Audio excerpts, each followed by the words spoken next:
आधी रात का समय था। तूफानी रात थी। बहुत जोरों की बारिश हो रही थी। आसपास कोई भी नजर नहीं आ रहा था। उस तूफानी रात में एक सुनसान सड़क पर एक लड़की घर जाने के लिए ऑटो वाले का इंतजार कर रही थी। तभी एक गाड़ी उस लड़की की तरफ आकर रुकती है। इतनी रात में मैडम आप यहाँ क्या कर रहे हो? मैं ऑटो वाले का इंतजार कर रही हूँ, पर कोई भी टैक्सी या ऑटो नहीं मिल रहा। आपको इतनी रात में कुछ भी नहीं मिलेगा और बारिश भी हो रही है। आपको जाना कहाँ है? मैं आपको छोड़ देता हूँ।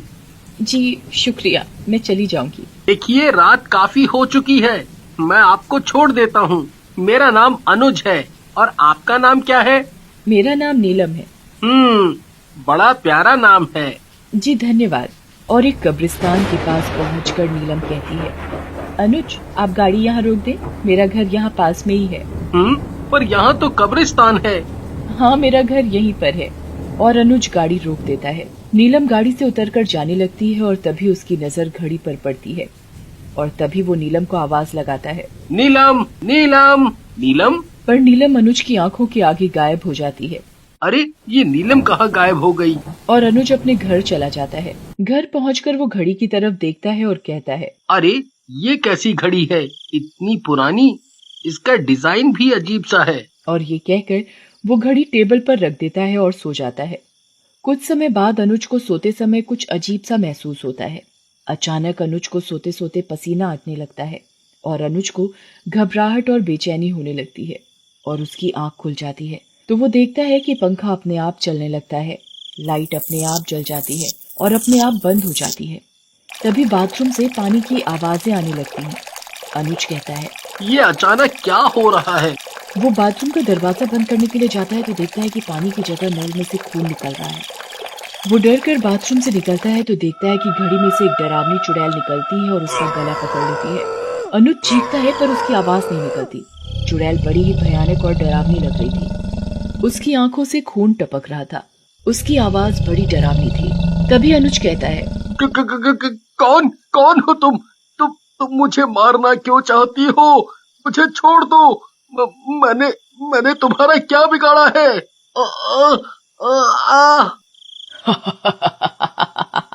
और अनुज का सिर दीवार में जोर जोर से पटकती है। अनुज के सिर से खून निकलने लगता है। चुड़ैल तब तक अनुज को नहीं छोड़ती जब तक उसकी मौत नहीं हो जाती। अनुज की मौत हो जाती है और घड़ी फिर टेबल पर होती है।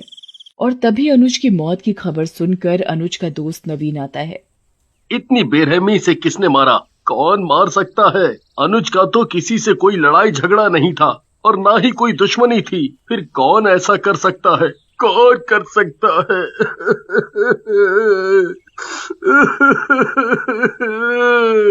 मीना, मीना। जी अभी आई। मीना, बहुत जोरों की भूख लगी है, खाना लगा दो। जी अभी लगाती हूँ। मीना नवीन को आवाज लगाती है, खाना लग गया है, आ जाओ खाना खा लो। नवीन हाथ मुंह धोकर खाना खाने बैठ जाता है। तभी मीना कहती है, अरे ये घड़ी कहाँ से लाए? कितनी अजीब सी घड़ी है और मैंने आज तक इतनी गंदी घड़ी नहीं देखी। और ये कहकर मीना घड़ी को जोर से पटक कर टेबल पर रख देती है और किचन में बर्तन धोने चली जाती है। तभी अचानक मीना को कुछ अजीब सी आवाजें सुनाई देती हैं, जैसे कोई रो रहा हो। मीना सुनने की कोशिश करती है पर रोने की आवाजें बंद हो जाती हैं। फिर मीना अपने काम में लग जाती है। तभी रोने की आवाजें फिर सुनाई देने लगती हैं। अरे ये आवाज तो घड़ी में से आ रही है। मीना घड़ी उठाती है। घड़ी में से खून निकल रहा होता है। अरे ये घड़ी में से खून कैसे निकल रहा है? खून देखकर वो डर जाती है और उस घड़ी को फेंक देती है। तभी अचानक घड़ी में से चुड़ैल निकलती है। मीना चुड़ैल को देखकर घबरा जाती है। चुड़ैल चुड़ैल आवाज लगाती है। क्या बोल रही थी? कितनी गंदी घड़ी है, कितनी बेकार है। मैं तेरा ऐसा हाल करूंगी कि तेरी रूह तक कांपेगी। अरे मैंने तुम्हारा क्या बिगाड़ा है, मुझे छोड़ दो प्लीज। तभी चुड़ैल गुस्से से आग बबूला हो जाती है और मीना का अपने नाखूनों से सारा मुंह खरोच देती है। उसके मुंह से खून खून निकलने लगता है। मीना चीखती रह जाती है पर उसकी आवाज नवीन तक नहीं पहुंच पाती। मैं तुझे मारकर और ताकतवर बन जाऊंगी। और अपने दोनों हाथों से मीना का गला दबा देती है और घड़ी टेबल पर रखी होती है। अगली सुबह, मीना, मीना, ये तुम्हें क्या हो गया? तुम्हें किसने मार डाला? किसने मार डाला? मेरा क्या होगा? मैं तुम्हारे बिना कैसे रहूंगा?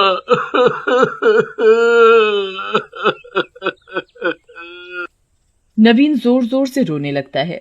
मीना की मौत भी एक रहस्य बनकर रह जाती है। उसकी मौत का किसी को पता नहीं चलता कि आखिर मीना की मौत हुई तो कैसे हुई। और कुछ दिनों बाद एक रात एक चोर चोरी करने के लिए नवीन के घर में घुसता है। अरे यहाँ तो काफी कीमती सामान रखा हुआ है। जो भी कीमती सामान है मैं उठाकर थैले में डाल लेता हूँ। इसके तो दाम भी बहुत अच्छे मिलेंगे।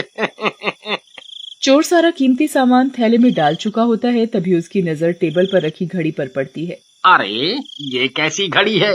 ये तो बहुत पुरानी लगती है। इसके तो बहुत दाम भी मिलेंगे। मैं इसे बेचकर अमीर बन जाऊंगा और आराम से ऐश की जिंदगी जीऊंगा। मुझे चोरी भी नहीं करनी पड़ेगी और मेरी धर्मपत्नी भी खुश हो जाएगी। चोर नवीन के घर से सारा कीमती सामान और घड़ी चुरा कर निकल जाता है और घड़ी के साथ साथ चुड़ैल भी चोर के पीछे पीछे चलने लगती है। तभी रास्ते में उसे लगता है जैसे कोई उसका पीछा कर रहा हो। चोर पीछे मुड़कर देखता है, कोई नहीं होता। चोर जल्दी जल्दी चलने लगता है, तभी एक हाथ आकर उसकी गर्दन पर पड़ता है। अरे कौन है भाई? पीछे देखता है, कोई नहीं होता। कौन परेशान कर रहा है? लगता है मुझे आज ज्यादा चढ़ गई है। तभी चोर बीड़ी पीने के लिए माचिस जलाता है। आग को देखकर चुड़ैल गायब हो जाती है। चोर भी अपने घर पहुंच चुका होता है और अपनी पत्नी को आवाज लगाता है। अरे चमेली, सुनती हो? देखो आज बहुत ही तगड़ा माल हाथ लगा है। अरे वाह, अब तो हमें किसी चीज की परेशानी नहीं होगी और तुम्हें चोरी भी नहीं करनी पड़ेगी। चमेली कीमती सामान देखकर बड़ी खुश होती है। अरे ये कैसी घड़ी है? आय हाय, कितनी पुरानी घड़ी है। इसे क्यों उठा लाए? इसका तो दाम भी नहीं मिलेगा। अरे तुझे क्या पता, बाजार में पुराने सामान की बहुत कीमत मिलती है। अब तू ये सब छोड़ और खाना लगा दे। आज तो खाना भी स्वाद लग रहा है। लगता है खुशी के मारे कुछ ज्यादा ही खा लिया। मैं तो चला सोने। आज चैन की नींद सोऊंगा। हाँ हाँ, सो जाओ, मुझे तो अभी रसोई का काम निपटाना है। और चमेली रसोई में बर्तन धोने लगती है। तभी पीछे से चुड़ैल चमेली की चोटी पकड़ कर खींचती है। अरे क्या हुआ? मेरी चोटी क्यों खींच रहे हो? पर कोई नहीं बोलता। अब क्या तुम्हारे मुंह में दही जम गई है? काम करने दो, बहुत काम पड़ा है और तुम्हें मजाक सूझ रहा है। पर कोई आवाज नहीं आती। चमेली पीछे मुड़कर देखती है तो उसके होश उड़ जाते हैं। एक भयानक चुड़ैल उसके पीछे खड़ी है। एक हाथ निकलकर चमेली की गर्दन पकड़ लेती है। क्या बोल रही थी? मैं कितनी पुरानी खड़ी हूँ और बेकार भी, मेरे कोई दाम भी नहीं देगा। चमेली का गला और जोर से घोटने लगती है। तुम कौन हो? मुझे छोड़ दो, मुझे मत मारो। छोड़ दूं? नहीं, कभी नहीं, मैं तुझे मार डालूंगी। जैसे चुड़ैल चमेली का सिर दीवार में मारती है तो चमेली का हाथ लालटेन पर लग जाता है और आग निकलने लगती है। आग देखकर चुड़ैल गायब हो जाती है। अजी सुनते हो? अरे मुझे चुड़ैल से बचाओ, ये चुड़ैल मुझे मार डालेगी। अरे भगवान, क्या हुआ? क्यों चिल्ला रही हो जैसे कोई चुड़ैल देख ली हो? हाँ हाँ, चुड़ैल ही है। और चमेली अपने पति को सारा वाकया बताती है और कहती है, कल ही हम तांत्रिक बाबा के पास चलेंगे। मैं एक पहुंचे हुए बाबा को जानती हूँ, वो ही हमें इस चुड़ैल से पीछा छुड़ा सकते हैं। अगले दिन तांत्रिक बाबा के पास पहुंचकर, बाबा हमें बचाओ, इस घड़ी में चुड़ैल है, ये तो हमारी जान के पीछे हाथ धोकर पड़ी है। क्या हुआ बालिके, तुम ऐसे क्यों कह रही हो? इस पुरानी घड़ी में ऐसा क्या है? बाबा, जो भी इस घड़ी की बुराई करता है, घड़ी उसे मार डालती है। ऐसी बात है क्या?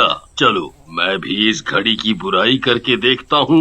बाबा भी घड़ी की बुराई करने लगते हैं। हाय हाय हाय हाय हाय हाय, ये कैसी घड़ी है? इतनी बुरी घड़ी तो मैंने आज तक अपनी जिंदगी में नहीं देखी। तभी घड़ी से चुड़ैल निकलकर बाबा के सामने आ खड़ी होती है। कौन है जो मेरी बुराई कर रहा है? मैं सबको मार डालूंगी, किसी को भी जिंदा नहीं छोड़ूंगी। बाबा तभी चुड़ैल के ऊपर गंगा जल डालता है और उससे पूछता है, ऐ घड़ी वाली चुड़ैल, तू इस घड़ी में क्या कर रही है और सबको क्यों मार रही है? अरे इस घड़ी ने ही मेरी हंसती खेलती जिंदगी बर्बाद कर दी। क्यों, कैसे? मैंने अपनी सहेली को ये घड़ी तोहफे में दी थी। कुछ समय बाद उसके घर में सबकी मौत हो गई और सब लोग इस घड़ी को ही उनकी मौत का कारण बता रहे थे और मुजरिम मैंने इसी चक्कर में फांसी लगा ली और तभी से मेरी आत्मा इस घड़ी में है और जो भी इस घड़ी को उल्टा बोलता है मैं उसकी जान ले लेती हूँ। बाबा चुड़ैल की आत्मा को शांति देता है और उस घड़ी को पीपल के नीचे दबा देता है।